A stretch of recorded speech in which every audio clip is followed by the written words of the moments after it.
ప్రపంచంలోనే అతిపెద్ద రివరెన్ ఐలాండ్ ఎక్కడుందో మీకు తెలుసా? మరెక్కడో కాదు, మన భారతదేశంలోని అస్సాంలో. అదే మాజులి ఐలాండ్. ఈ మాజులి ఐలాండ్కి వెళ్ళాలి అంటే జోర్హాట్ నుంచి వెళ్ళాల్సి ఉంటుంది. బ్రహ్మపుత్ర నది పైన పడవ ప్రయాణం సాగించాల్సి ఉంటుంది, లేదా దాదాపు 400 కిలోమీటర్ల పాటు ప్రయాణం చేయాల్సి ఉంటుంది రోడ్వే అయితే.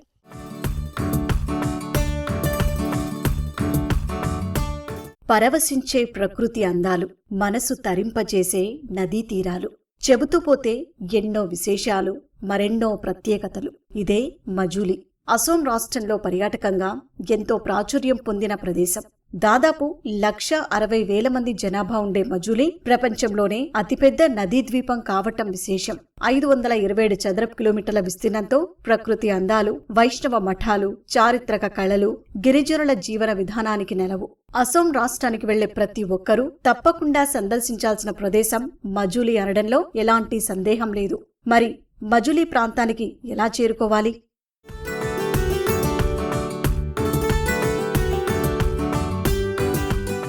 అసోంలోని గువాహటి నుంచి సుమారు 350 కిలోమీటర్ల దూరంలో ఉంటుంది మజూలి.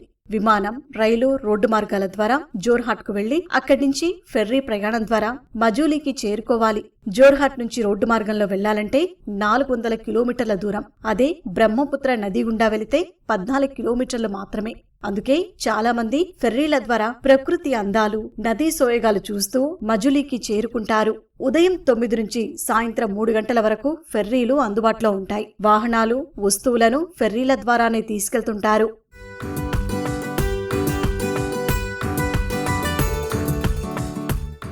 జోర్హట్ నుమాతి ఘాట్ నుంచి మొదలయ్యే ఫెర్రీ ప్రయాణం జీవితకాలానికి సరిపోయే అనుభూతి. ముఖ్యంగా ప్రకృతి ప్రేమికులకు ఇదో అద్భుతమైన ప్రయాణం. 2 గంటల పాటు సాగే జర్నీలో బ్రహ్మపుత్ర నదీ సోయగాలు, పరివాహక ప్రాంతంలో బంగారం రంగులో మెరిసే ఇసుక తిన్నెలు, చేపలు పడుతూ కనిపించే గిరిజనులు, ఇలా ఆహా అనిపించే దృశ్యాలు ఎన్నో. అయితే ఇక్కడ 4 గంటలకే సూర్యాస్తమయం అవుతుంది. ఈ దృశ్యాన్ని చూడటానికి 2 కళ్ళు చాలవు. అదే సమయంలో చంద్రోదయం కూడా కనువిందు చేస్తుంది. అద్భుతమైన ప్రయాణాన్ని ఆస్వాదిస్తుండగానే కొమ్మల ఒడిఘాటు వచ్చేస్తుంది. అక్కడి నుంచి ఆటో, జీప్, కారెక్కి మజూలీకి చేరుకోవాలి. ఈ ప్రయాణం ఆహ్లాదంగానే ఉంటుంది. ఎటు చూసినా పచ్చదనమే. అరటి చెట్లు, చిన్న చిన్న ఇళ్లు, కాంక్రీట్ జంగిల్స్ నుంచి ప్రకృతి ఒడిలోకి వెళ్లినట్లు అనిపిస్తుంది.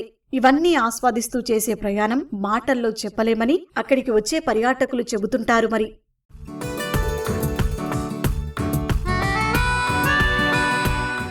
కేవలం 527 చదరపు కిలోమీటర్ల విస్తీర్ణం కలిగిన మజూలీని 2016లో అసోం ప్రభుత్వం జిల్లాగా గుర్తించింది. ఇక్కడ సుమారు 1,60,000 జనాభా ఉంటారు. వీరిలో మిషింగ్, దియోరీ, సోనోవాల్, కచారి వంటి గిరిజన జాతుల వారు ఎక్కువ. వరి పంటపై ఆధారపడుతూ నల్ల బియ్యాన్ని ఆహారంగా తీసుకుంటారు. వ్యవసాయంతో పాటు గుర్రపు డెక్కతో చేసే వస్తువులు, మాస్కుల తయారీ వంటివి ఆదాయ మార్గాలు. వీరు చేసే మాస్కులకు ప్రపంచవ్యాప్తంగా ఎంతో ప్రాముఖ్యత ఉంది. ఫలితంగా జిఐ ట్యాగ్ ని సొంతం చేసుకోవడం విశేషం. ఇక మజులీలో మఠాలకు ప్రత్యేక స్థానం ఉంది. 16వ శతాబ్దం నుంచే ఇక్కడ వైష్ణవ మఠాలు ఉన్నట్లు స్థానికులు చెబుతున్నారు. మఠాల్లో వైష్ణవాన్ని పెంపొందించేలా బోధనలు, పూజలు చేస్తుంటారు. అందుకే ప్రతి గ్రామంలో 2-3 మఠాలు కనిపిస్తుంటాయి. అలాగే సుదూర ప్రాంతాల నుంచి వచ్చేవారికి మఠాల్లో ఉండేందుకు వసతి సౌకర్యాలు కల్పిస్తున్నారు. ఈ సత్రం में कुछ सीखना है या जो हमारा मतलब गाना हो गया, नृत्य वगैरह वो सब हो गया, वो सीखने के लिए आप सोचे कि बच्चे की उम्र में आना होगा, तभी आप सीख पाएंगे, क्योंकि बहुत मेहनत करनी पड़ती है यहाँ पे सीखने के लिए. जो हमारा कल्चर है वो बहुत ही कठोर है. वो इसीलिए 6-7 साल की उम्र में भी आके सीख सकते हैं. तभी से आप यहाँ पे रह सकते हैं या वो सब जान पाएंगे सत्र के बारे में, क्या चीज़ है वो బడే హెకి నహీ ఆ సక్తే. 16వ శతాబ్దం నుంచే మజూలేలో మాస్క్ మేకింగ్ కళ ఉందని స్థానికులు చెబుతున్నారు. వైష్ణవ మఠాల్లో ఎక్కువగా ఈ మాస్కుల తయారీకి ప్రాధాన్యత ఇచ్చేవారు. అలాగే వైష్ణవ కథలకు సంబంధించిన విశేషాలు తెలిపేలా నాటకాలు ప్రదర్శించేవారు. ఆయా కథల్లోని రాక్షస పాత్రలు వివరించేలా స్థానికంగా దొరికే వెదురు, బంకమట్టి, బెండుతో సహజ సిద్ధంగా మాస్కులు తయారు చేసేవారు. కాలక్రమేణా వాటికి ఆర్టిఫిషియల్ రంగులు అద్దటంతో పాటు దేవతల రూపాలు తయారు చేసి దేశ విదేశాల్లో మంచి మార్కెట్ సంపాదించుకున్నారు. ఫలితంగా స్థానిక మహిళలకు మైక్రో ఎంటర్ప్రైజెస్ డెవలప్మెంట్ కార్యక్రమంలో భాగంగా మాస్క్ తయారీలో ఉచిత శిక్షణ ఇవ్వడానికి కేంద్ర, రాష్ట్ర ప్రభుత్వాలు ముందుకొచ్చాయి.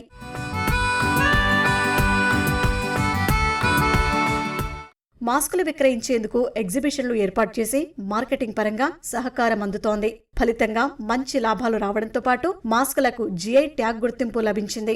ఇక మజులి నీటి కొలనుల్లో ఎక్కడ చూసినా గుర్రపు డెక్క కనిపిస్తుంది. వాటి నుంచే ప్రజలకు ఆదాయం చూపించాలని భావించిన ప్రభుత్వాలు పానిమటేకర్ ప్రాజెక్టును ప్రారంభించాయి. అందులో భాగంగా ఎండిన గుర్రపు డెక్కతో ఉత్పత్తులు తయారు చేసేలా శిక్షణ ఇస్తున్నారు. వారు తయారు చేసిన బ్యాగ్లు, చాపలు, ఇతర వస్తువులకు మార్కెట్ సౌకర్యం కల్పిస్తున్నారు. 2015 में सीखा था, लेकिन मैंने छोड़ दिया था और 2024 नवंबर में मेरे मैसेज मिला है और SRLM माजुली ब्लॉक से वर्कशॉप अरेंज किया. लकीली आई अटेंड वर्कशॉप और बहुत अच्छा लगा और आई एम कंटिन्यू नवंबर से मैं कंटिन्यू किया. 1 साल हो गया अभी ये कर रहा हूँ.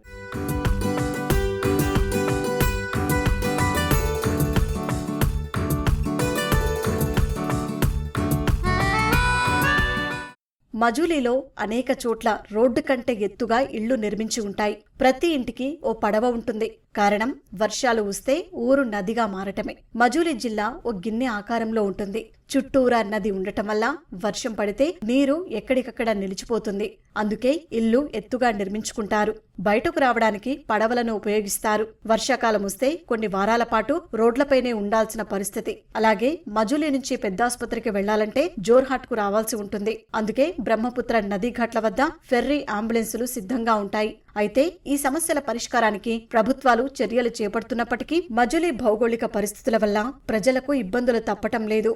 మజులికి ఉన్న మరో అతిపెద్ద సమస్య కోతకు గురికావటం. బ్రహ్మపుత్ర నది పైకి ప్రశాంతంగా కనిపించినప్పటికీ లోతుకి వెళ్లే కొద్దీ లోపల వేగం, వడి ఎక్కువ. ఫలితంగా నది పరిసర ప్రాంతాలు తీవ్ర కోతకు గురవుతున్నాయి. పరిస్థితి ఇలాగే కొనసాగితే 2040 నాటికి మజులి కనుమరుగయ్యే ప్రమాదముందన్న ఆందోళనలు ఉన్నాయి. 1950లలో దాదాపు 1200 చదరపు కిలోమీటర్ల విస్తీర్ణం కలిగిన మజులి ప్రస్తుతం 527 చదరపు కిలోమీటర్లు ఉండటమే ఇందుకు నిదర్శనం. అయితే కేంద్రం బ్రహ్మపుత్ర బోర్డు ద్వారా మజులిని కాపాడుకునేందుకు చర్యలు ప్రారంభించింది. 2005 నుంచి మజులి కోత తగ్గించేందుకు 5 విడతలుగా పరిరక్షణ చర్యలు కొనసాగుతున్నాయి. 2005లో మజులి విస్తీర్ణం 504 చదరపు కిలోమీటర్లు మాత్రమే ఉంటే 20 ఏళ్లలో దాదాపు 23 చదరపు కిలోమీటర్ల విస్తీర్ణాన్ని పెంచినట్టు అధికారులు చెబుతున్నారు. 2005 నుంచి 2010 వరకు మొదటి విడతలో భాగంగా మొత్తం 90 కిలోమీటర్ల వరకు నది చుట్టూ మట్టితో ఎత్తైన కట్టలు ఏర్పాటు చేశారు. 2010 నుంచి 2016 వరకు 2-3 దశల్లో ఎక్కువగా కోతకు గురవుతున్న 5 ప్రాంతాలు గుర్తించారు. నది లోపలికి చొచ్చుకుపోయి నది వేగాన్ని, దిశని మార్చేందుకు వీలుగా స్పర్శని ఏర్పాటు చేశారు. 2019-24 వరకు ఫేజ్ 4లో భాగంగా రివర్ బ్యాంక్ వద్ద జియో బ్యాగ్లు ఏర్పాటు చేశారు. దీనివల్ల నది కోత నుంచి రివర్ బ్యాంక్లను కాపాడుకోవచ్చని అధికారులు చెబుతున్నారు. Majuli Island square kilometer area was 1200 square kilometer in 1950s, but then the bank line condition started deteriorating and continuous erosion started occurring. That's why the area of Majuli Island has continuously decreased. Before Brahmaputra boat started execution in Majuli Island, the area of island was around 504 square kilometer, and as of now, from our satellite based study, we have identified that the area of Majuli Island has been increased up to 527 square kilometers.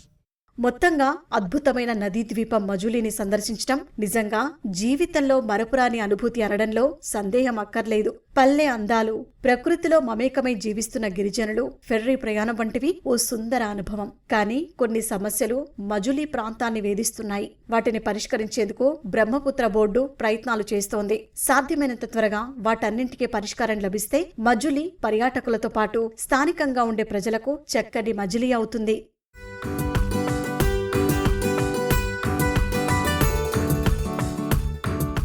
మొత్తంగా చూస్తే ఇక్కడ ప్రజల జీవన విధానం కావచ్చు, వాళ్ళ ప్రతిరోజు నిత్యకృత్యాలు కావచ్చు, చాలా త్వరగా ప్రారంభమై చాలా త్వరగానే ముగుస్తాయని చెప్పొచ్చు. ఇంత అందమైన ప్రకృతిలో మాజులి ప్రజల జీవనం చాలా అద్భుతంగా ఉంది అనుకుంటే తప్పులో కాలేసినట్టే. ఎందుకంటే మనం డిసెంబర్ మాసంలో చూస్తున్నాం, నిజంగా అద్భుతంగా ఉందేమో అనిపిస్తుంది. కానీ ఇదే వర్షాకాలంలో చూస్తే వాళ్ళ కష్టాలు చెప్పనలవి కానివి. ఇక్కడ నుంచి సిటీకి వెళ్ళాలంటే నది దాటాలి ప్రతిరోజు. అయితే వర్షాకాలంలో మాత్రం ఇంటి నుంచి బయటకి రావాలంటేనే పడవెక్కక తప్పని పరిస్థితి. ఇది మొత్తంగా మాజులి ప్రజల జీవన విధానం కావచ్చు, మాజులి అందాలు కావచ్చు, వాటికి సంబంధించిన విశేషాలు. Camera person నవీన్తో Ramya, ETV news, Majuli.